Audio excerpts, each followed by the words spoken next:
Cordial saludo, estimados alumnos y alumnas. En el presente material vamos a desarrollar la temática de funciones con radicales. Radicales que aquí hay que tener en cuenta la regla de que las raíces pares, llámese raíz cuadrada, cuarta, sexta, etcétera, de números negativos no está definida. Es decir, para que esté definida una raíz par, es necesario que el radicando sea no negativo, es decir, mayor o igual a cero. Con esta aclaración procederemos a la explicación del tema. Bien, las funciones con radicales pueden tener raíces cuadradas, cuartas, sexta, etc. Lo haremos con una raíz cuadrada y empezaremos por calcular el dominio natural. El ejemplo que vamos a desarrollar se basa en que el concepto, la definición de lo que es el dominio natural se dice que es el conjunto de todos los valores de la variable independiente para los cuales la función esté bien definida. Este asunto ya lo hemos discutido en un video anterior. La función que traemos a discusión es la siguiente: f de x igual a la raíz cuadrada de 2x menos 5. El radicando es 2x menos 5 y este radicando pues debe ser mayor o igual a cero, es decir, no negativo. Mediante un proceso de despeje, este 5 sumamos 5 y quedaría un 5 a la derecha positivo, el 2 positivo lo pasamos dividiendo, la desigualdad se conserva su sentido y quedamos que x debe ser mayor o igual a 5 medios. Quiere decir que el dominio son todos los valores de x que son mayores o iguales a 5 mitades.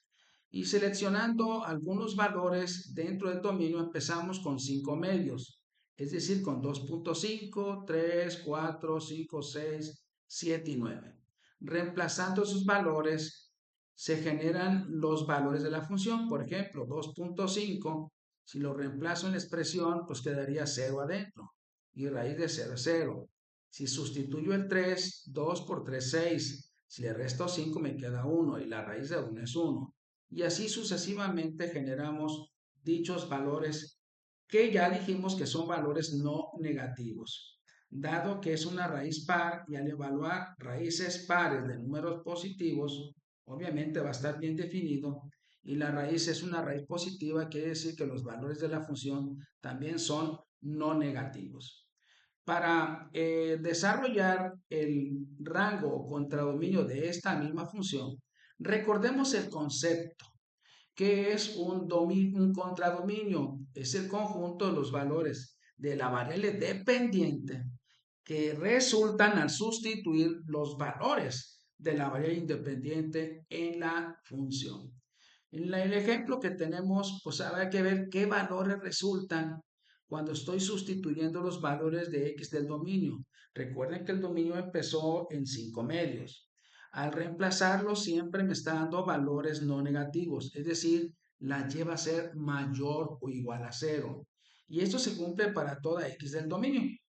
Quiere decir que podemos decir que el contradominio, que son los valores de la variable y que observamos en la segunda columna de la tabla, siempre son mayores o iguales a cero.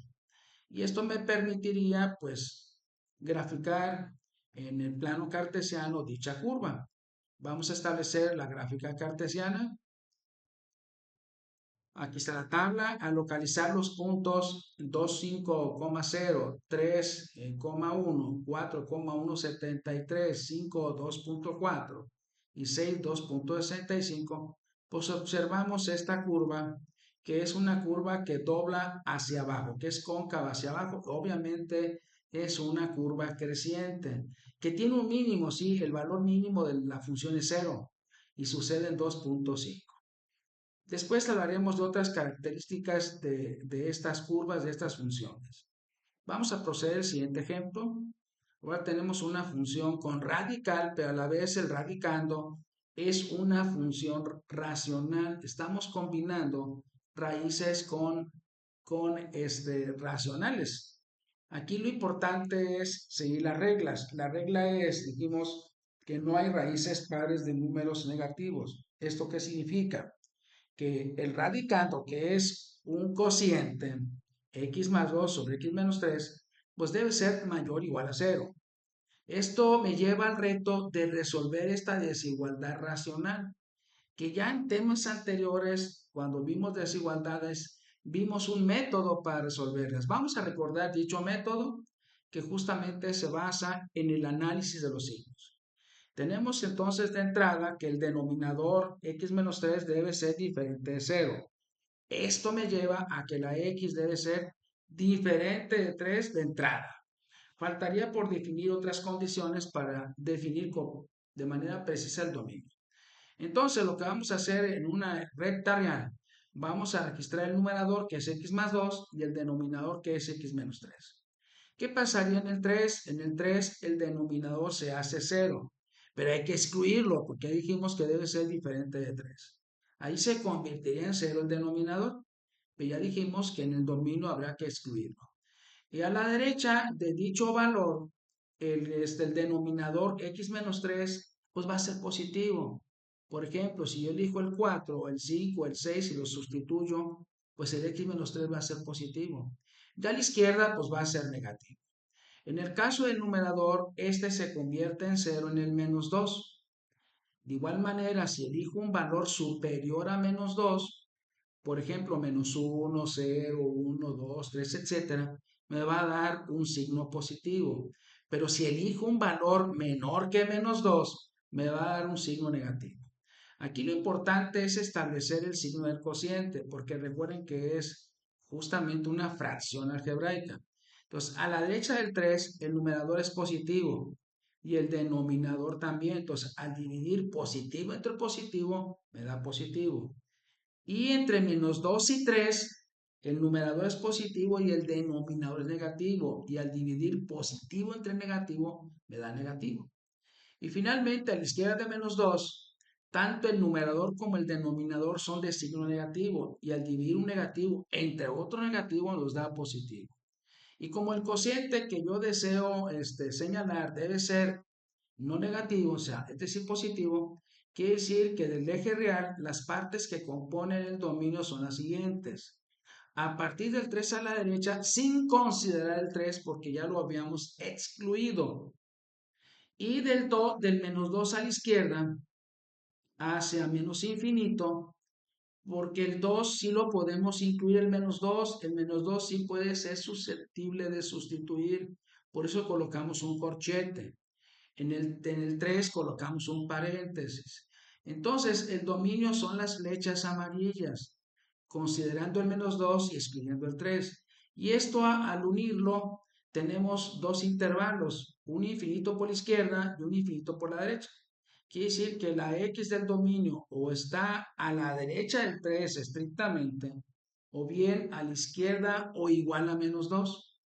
Quiere decir que el dominio está formado por dos intervalos. Y el contradominio dijimos que la y debe ser diferente de 1. ¿Por qué debe ser diferente de 1? Porque el cociente jamás va a ser 1. Obviamente la raíz del cociente va a ser también diferente de 1. Si ustedes le dan valores en el dominio, es decir, del 3 hacia más infinito, valores muy grandes, y los sustituyen, al evaluar la función se va a acercar al 1. Lo mismo va a pasar si elijo valores a la izquierda de menos 2. Sustituyo valores a la izquierda de menos 2 hacia menos infinito y también me va a dar un valor muy cercano a 1, pero jamás va a ser 1. Quiere decir que el contradominio son todos los valores de y mayor o igual a 0, pero diferente de qué? De 1. Y la gráfica cartesiana, tomando en cuenta valores mayores que 3 estrictamente y valores menores o iguales que menos 2, y localizando los valores resultantes ya de la raíz evaluando el cociente, me daría dos mantos. A la derecha del 3 tenemos una curva que es con doblez hacia arriba, se cóncava hacia arriba y es decreciente. Y a la izquierda de menos 2 nos da una curva que dobla hacia abajo, pero que también es decreciente. Quiere decir que tenemos curvas separadas por la parte que no pertenece al dominio que es de menos 2 a 3 y que la gráfica está por encima del eje X, dado que Y es mayor o igual a 0, pero que es diferente de 1. Quiere decir que en el 1 vamos a tener una asíntota horizontal y en el 3 va a haber una asíntota vertical. Quiere decir que esta función es una función asintótica.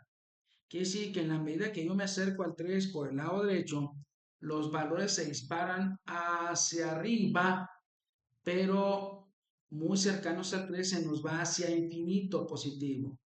En cambio, si yo elijo valores hacia menos infinito, la función se va a estar aproximando al 1. Lo mismo si elijo valores mayores que 3 hacia más infinito, la curva se acerca al 1. Son los comportamientos asintóticos de este tipo de funciones. Espero que les quede claro y si no, pues va a haber oportunidad en la sesión presencial para atender alguna duda al respecto.